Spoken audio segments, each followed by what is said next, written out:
Hello everyone, welcome to my YouTube channel nursing notes and diagram help. आज हम बात करेंगे फेज ऑफ थेरेप्यूटिक कम्युनिकेशन। जो therapeutic communication या फिर पेशेंट नर्स कम्युनिकेशन होती है उसकी फेजेस के बारे में आज हम इस वीडियो में जानेंगे। Let's start the video.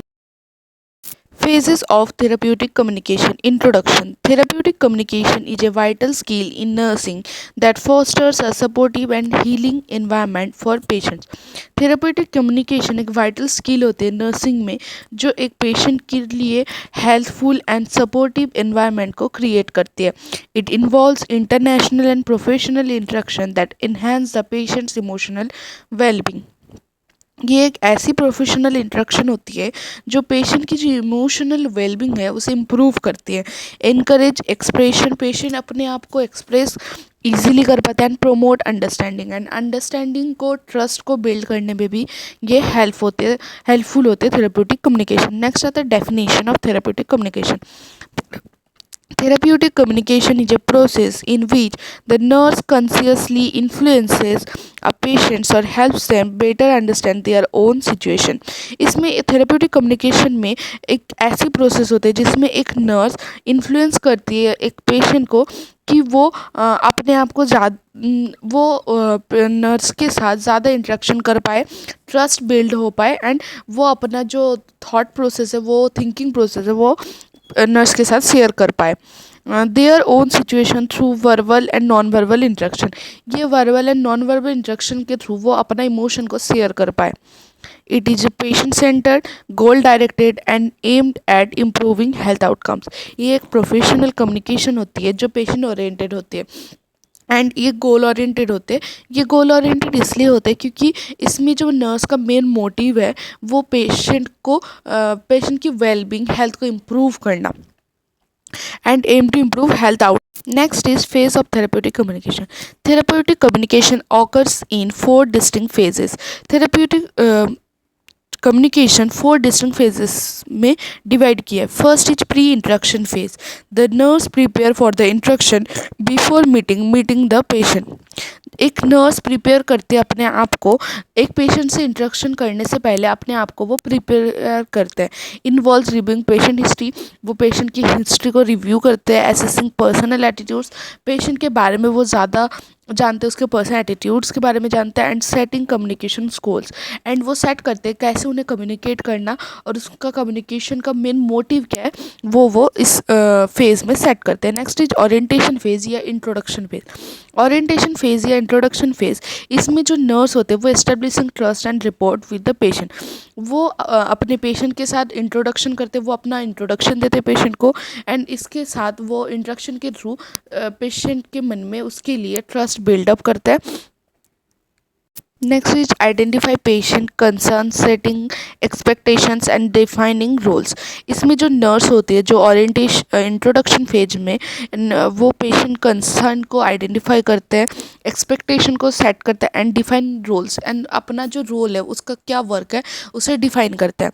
Encouraging open communication and setting boundaries. वो एक ओपन कम्युनिकेशन को इनकरेज करते हैं पर उसका जो लिमिटेशन है एक पेशेंट के साथ इंट्रैक्शन में वो उसे मेंटेन भी करते हैं.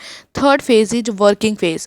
Active problem solving and therapeutic interaction occur. इसमें जो होते हैं इसमें जो नर्स है वो अपने गोल को अचीव करने के लिए पेशेंट की हेल्थ को इम्प्रूव करने के लिए वो प्रॉब्लम सॉल्विंग प्रोसेस का यूज़ करते हैं एंड इंट्रैक्शन भी एक्टिव इंट्रैक्शन भी करते हैं. The nurse listens actively, encourage the patient to express emotion.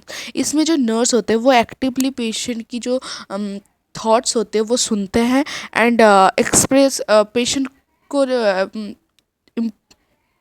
Encourage करते हैं कि वो अपने इमोशंस को शेयर कर पाए एंड प्रोवाइड सपोर्ट. पेशेंट को सपोर्ट प्रोवाइड करते हैं.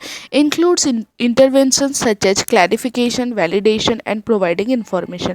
इसमें जो नर्स होते हैं वो जो उसका काम होता है वो इंटरवेंशन जो करते हैं वो क्लैरिफाई करते हैं अपने गोल्स को, देन वैलिडेट करते हैं हर थॉट्स प्रोसेस को एंड प्रोवाइडिंग इन्फॉर्मेशन. एंड जो भी इन्फॉर्मेशन है उसे प्रोवाइड भी करते हैं. नेक्स्ट आता है टर्मिनेशन फेज.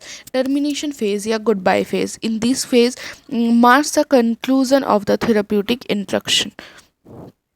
टर्मिनेशन फेज जो होते हैं वो थेरेप्यूटिक कम्युनिकेशन का लास्ट फेज होता है।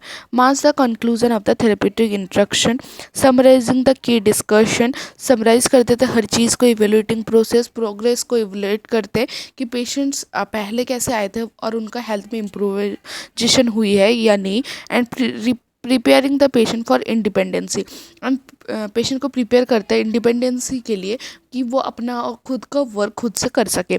Ensuring continuity of care by providing future guidance और रेफरेंस, वो पेशेंट को एक इनकरेज करते हैं कंटिन्यू, वो अपनी जो केयर होते हैं कंटिन्यूटी केयर उसे मेंटेन करके रखते हैं एंड पेशेंट को गाइडेंस भी प्रोवाइड करते हैं।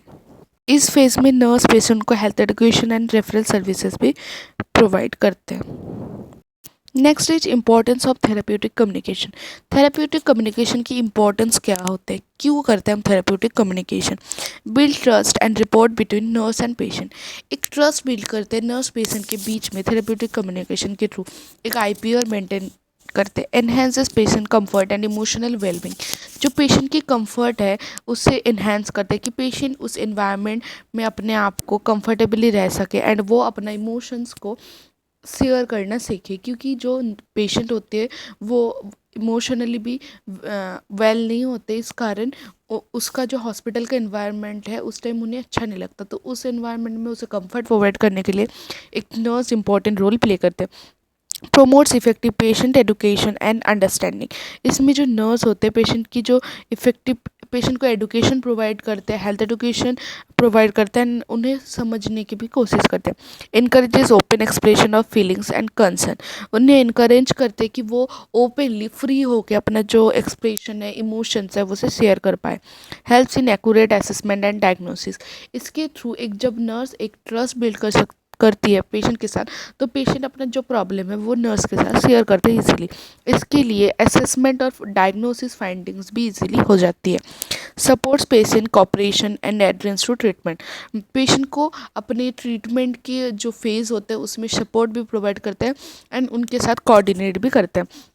In reduces anxiety stress and fear in patient, patient में जो एंग्जाइटी होती है, स्ट्रेस होती है, फियर होते हैं हॉस्पिटलाइजेशन के कारण, उसे भी वो रिड्यूस करते हैं। Strengthens nurse patient relationship for better care outcome, और जो नर्स पेशेंट रिलेशनशिप है उसे स्ट्रेंथ करने के लिए और हेल्थ आउटकम्स को बेटर करने के लिए थेरेपेटिक कम्युनिकेशन करते हैं नर्स। अगर ये वीडियो आपको हेल्पफुल लगे तो don't forget to subscribe my channel and इस वीडियो को अपने दोस्तों के साथ शेयर करना मत भूलना, और कमेंट करना कि मैं नेक्स्ट वीडियो किस टॉपिक पे बनाऊं, एंड अपने दोस्तों के साथ शेयर करना और इस वीडियो का लाइक करना मत भूलना। न्यू हो चैनल में तो मेरे चैनल को सब्सक्राइब करना। Thank you.